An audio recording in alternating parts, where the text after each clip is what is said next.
کیونکہ فتنے بھی اٹھنے ہیں اور لوگوں نے اپنی اپنی مرضی کا دین بھی بنانا ہے. وہ نہیں ہے تو وہ آ کر اپنے اپنے طریقے سے، جیسے چند دنوں کے لیے موسیٰ غائب ہوئے تو سامری نے نیا دین ایجاد کر لیا، کیونکہ یہودی حجت کی غیبت برداشت نہ کر سکے. 40 دن کے لیے موسیٰ غائب ہوئے اور یہودی دین سے پھر گئے. تو جو اپنے ہادی کی غیبت میں 40 دن کے اندر ہی گمراہ ہو جائیں وہ فطرتاً یہودی ہوتے ہیں، اور جو 1200 سال سے انتظار کر رہے ہو وہ شیعہ نے حیدر کرار ہو. نہ جادہ بدلا، نہ ارادہ بدلا، نہ دروازہ بدلا، اسی دروازے پر بیٹھے ہوئے. اور یہ ضمانت نجات ہے. امام سے پوچھا گیا حضرت عیسیٰ علیہ السلام اور حضور علیہ السلام کے درمیان 571 سال کا کم از کم فاصلہ ہے. 571 سال. 571 سال میں اچھی صحت والے لوگ 10 پیڑھیاں گزرتی ہیں کم از کم، اس سے زیادہ گزرتی ہیں، میں نے منیمم بتایا. یہ اتنے سارے لاکھوں لوگ جو حضرت عیسیٰ اور رسول خدا کے زمانے کے درمیانی عرصے میں وفات پا گئے، ان کا حساب کتاب کیا ہوگا؟ نماز، روزہ، حج، زکوٰۃ سب ہمارے لیے ہی ہے. بقول اقبال کے بارک گرتی ہے تو بیچارے مسلمانوں پر. اتنے لمبے لمبے چوڑے چوڑے سوالات ہم سے ہوں گے، اور پھر بھی مولانا صاحبان کے نزدیک جنت مشکوک ہے. وہ جو 571 سال میں لوگ چلے گئے انہیں جنت کیسے ملے گی؟ تو سامعین گرامی، ان کا امتحان صرف ایک عقیدے میں ہوگا. حضرت عیسیٰ جاتے جاتے ایک فکرہ کہہ کے گئے، یاتی من بعدی اسمہ احمد، میرے بعد ایک آئے گا اس کا نام احمد ہے. امام نے فرمایا جو حضور کا انتظار کرتے کرتے مر گیا جنت میں جائے گا. اور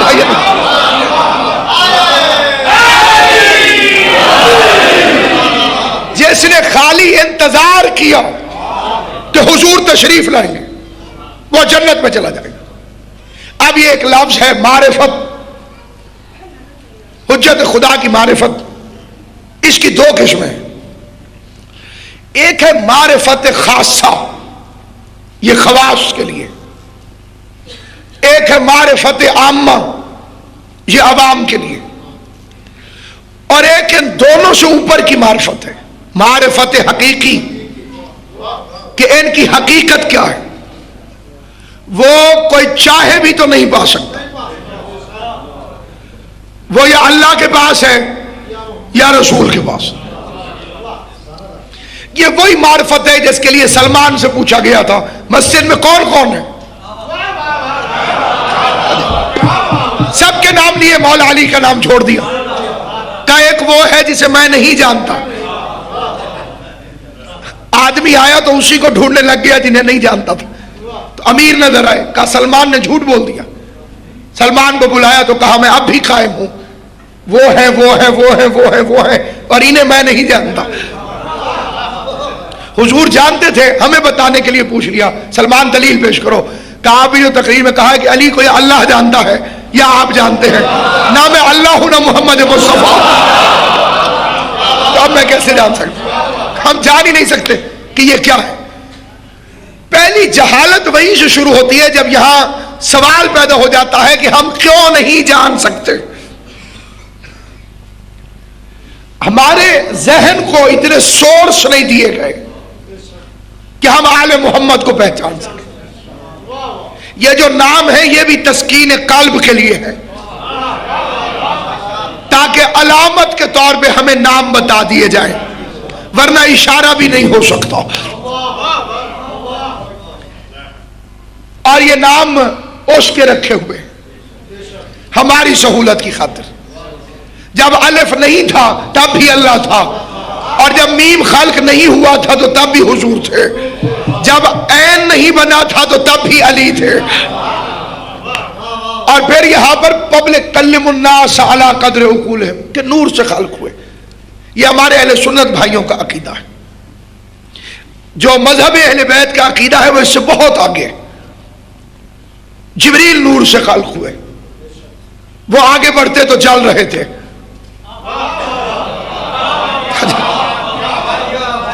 یہ نور ہے نا، جبرائیل نور ہے، اگر یہ آگے بڑھتے تو جل رہے تھے.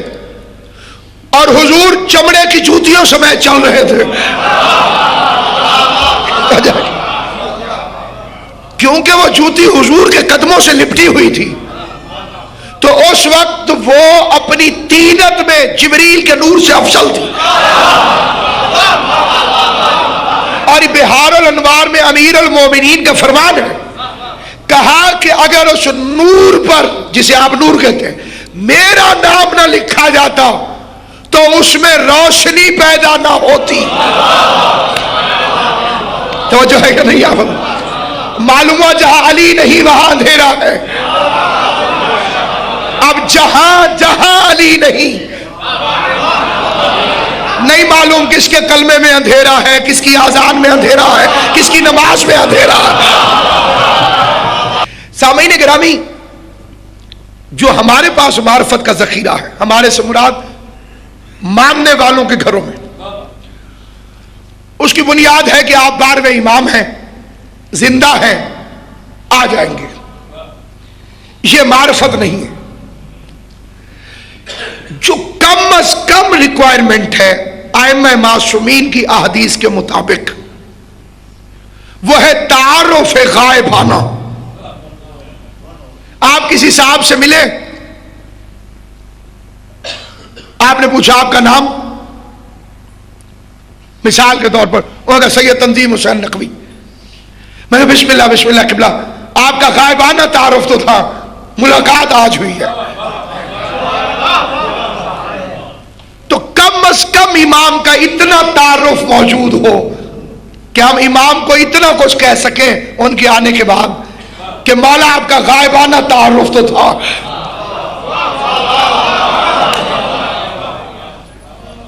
زیارت آج ہو رہی ہے، اور یہ بھی حتمی روایت ہے کہ کوئی مومن نہیں ہوگا، کوئی مومن جو امام کو دیکھنے کے بعد کہے کہ میں نے نہیں دیکھا ہوا تھا. کوئی مومن نہیں. سب کہیں گے میں مل چکا تھا، میں نے دیکھا تھا، میری ملاقات ہوئی تھی، فلاں مشکل میں انہوں نے میری مدد کی تھی. آپ کو پاتا نہیں.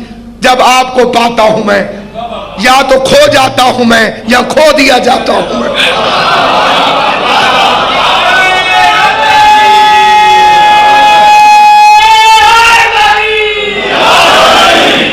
آج سے 20 سال پہلے جب ٹیلی ویژن، آپ کو یاد ہوگا، بس اتنا ہی چلتا تھا کہ پہلے ایک ٹون آتی رہتی تھی، انتظار فرمائیے لکھا ہوا ہوتا تھا، تھوڑی دیر کے لیے آیا اور پھر رات کو 12 بجے قومی ترانہ لگا خدا حافظ.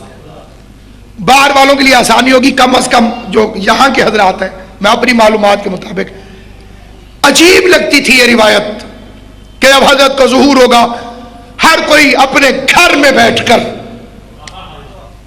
امام کے ظہور کو دیکھے گا. دیکھیے معجزات پر مبنی نہیں ہے زندگانی امامت. تاریخ انہوں نے امامت کی طاقت سے نہیں لکھوائی، پریکٹیکل لائف کو گزارا تاکہ کوئی اعتراض نہ کر سکے. اس لیے وہ بشری روپ جس پر گفتگو آئندہ تقاریر میں آپ کی خدمت میں آئے گی کہ اس کالم میں ڈھال کے کیوں بھیجا گیا.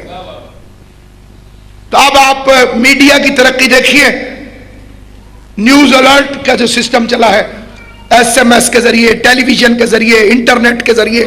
صادق آل محمد کی حدیث ہے، میں دیکھ رہا ہوں الناس یستمعون القول بلغتہم.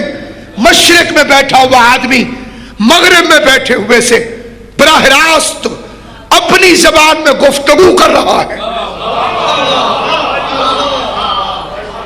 اس زمانے کے علماء کے لیے روایتیں بڑی مشکل تھی، علماء کے لیے بھی، عارفین کے لیے بھی نہیں، علماء کے لیے بڑی مشکل تھی، عوام کے لیے بڑی مشکل تھی کہ یہ کیسے ہو سکتا ہے، یہ کیسے ممکن ہے، یہ کیوں کر ہو سکتا ہے.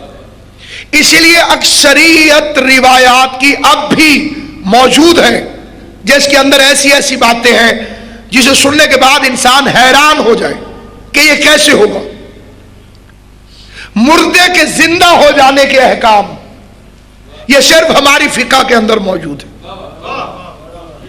اگر کوئی مر جائے اور پھر زندہ ہو جائے اس کے احکام ہماری فقہ کے اندر، لیکن آپ نے توضیح المسائل میں نہیں پڑھے ہوں گے، تحفۃ العوام میں نہیں پڑھے ہوں گے، رسالہ عملیہ میں نہیں لکھے جاتے، بیسک بکس کے اندر موجود ہے، کیونکہ پبلک کی ضرورت نہیں آئی ابھی تک کہ ایسا ہوگا۔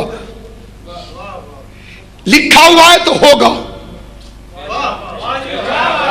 آپ کسی صاحب کے گھر نماز پڑھ رہے ہیں، آپ نے ان کی اجازت سے نماز پڑھنی ہے، اجازت کے بغیر نہیں پڑھ سکتے۔ دوران نماز آپ کو احساس ہوا کہ جس کی اجازت سے نماز پڑھ رہا تھا ان کا انتقال ہو گیا، فقہ کہتی ہے نماز توڑ دو اور فوراً گھر سے باہر چلے جاؤ، کیونکہ اب وراثت منتقل ہو گئی ہے۔ نیا مالک راضی ہے یا نہیں ہے یہ ابھی طے ہونا باقی ہے۔ توڑو، باہر چلے جاؤ، یہ فقہ کا مسئلہ ہے۔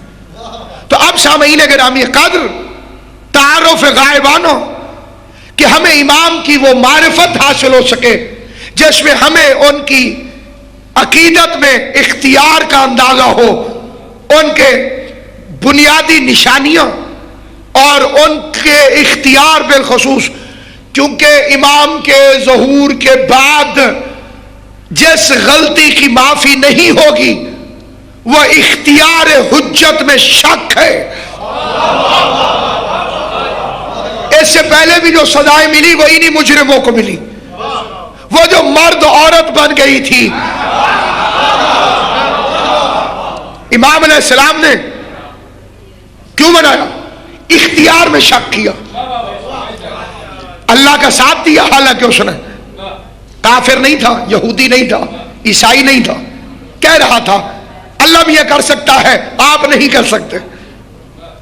امام نے اسے عورت بنایا تو اللہ میاں نے بھی نہ چھڑایا۔ اللہ میاں تھوڑی سی سپورٹ تو کر دیتے، نہیں حسن یہ آپ کو نہیں مانتا لیکن مجھے تو مانتا ہے، تو اللہ نے اس کی سپورٹ نہ کر کے بتایا کہ جو 14 سے مخلص نہیں اسے اللہ کی محبت بھی کوئی فائدہ نہیں دے گی۔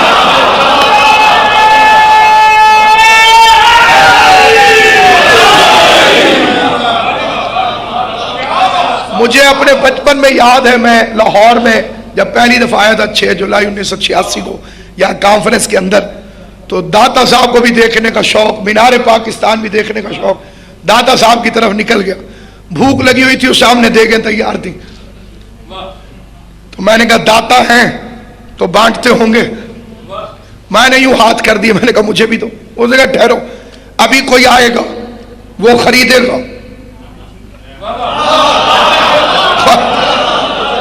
یہ بالکل میرے کالج کے ابتدائی زمانے کا واقعہ ہے، مجھے اچھی طرح یاد، ابھی کوئی آئے گا، ابھی وہ خریدے گا پھر تمہیں دیں گے۔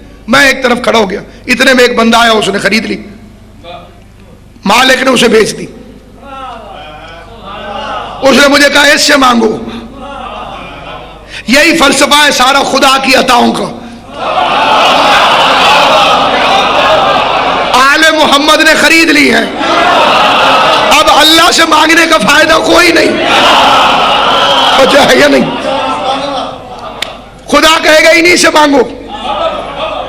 میں نے دیکھا ایک بندہ دیگ والے کے پاس جاتا ہی نہیں تھا جس نے خریدا ہے، وہ بار بار اسی کے پاس جاتا تھا ڈائریکٹ، آپ اس سے کہیں۔ اس نے کہا دیکھو، اس نے کوئی شرط تو نہیں رکھی، جو جھولی پھیلا دے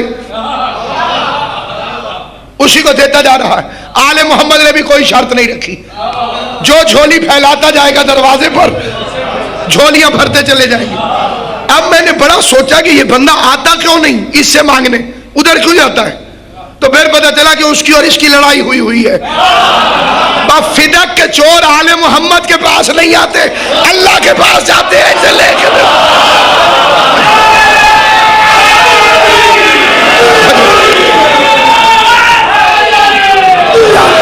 علی بھائی کیونکہ یہ ڈیفالٹر ہے اس لیے اللہ ہی اللہ، ادھر نہیں آتے۔ اور وہ معرفت اس کے اندر سب سے پہلا تعارف، خدا کی قسم اس سے کامل تعارف نہیں ہو سکتا، حجت خدا ایک ایک فقرہ قلم نور سے عرش کے ماتھے پہ لکھنے کے قابل ہے۔ شیخ توسی علیہ رحمہ ہمارے مذہب کے بڑے جلیل القدر اور عارف عالم دین، کتب اربع ہماری جو بیسک بکس ہیں ان میں سے 2 کے لکھنے والے ہیں۔ ان کا درود توسی نہایت مشہور اور معروف ہے، ہر معصوم پر انہوں نے درود لکھا، اور جب حضرت کے درود پر آئے تو اس میں امام کا تعارف غائبانہ کروا دیا۔ بس صلاۃ و سلام، یہ صلاۃ سلام امام زین العابدین نے صحیفہ کاملہ میں امیر المومنین کے صحیفہ کاملہ کے اندر امام زین العابدین نے امیر المومنین کے شیعوں پر بھی درود بھیجا ہے۔ جو صاحبان ولایت امیر المومنین ہے وہ امام کی نگاہ میں درود کے لائق ہے، اور یہاں درود بھیجا جا رہا ہے اللہم صلی وسلم علی صاحب دعوت النبویہ، اے خدا اس پر درود بھیج قائم آل محمد پر، کون؟ جس کی دعوت حضور جیسی دعوت ہے۔ یہ ابھی 21 مارچ گزرا ہے، آپ نے عید نوروز منائی ہے جو دراصل عید ولایت علی ہے۔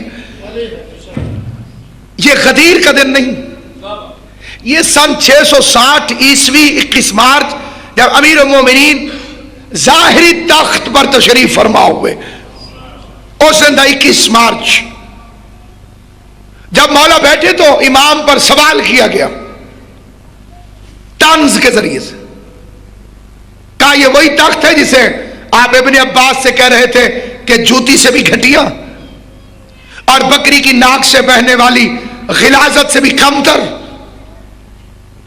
پھر قبول کیوں کیا؟ ایسے 2 سوالات ہیں، ایک حضرت ابو الحسن علی ابن موسیٰ رضا علیہ السلام سے کیا گیا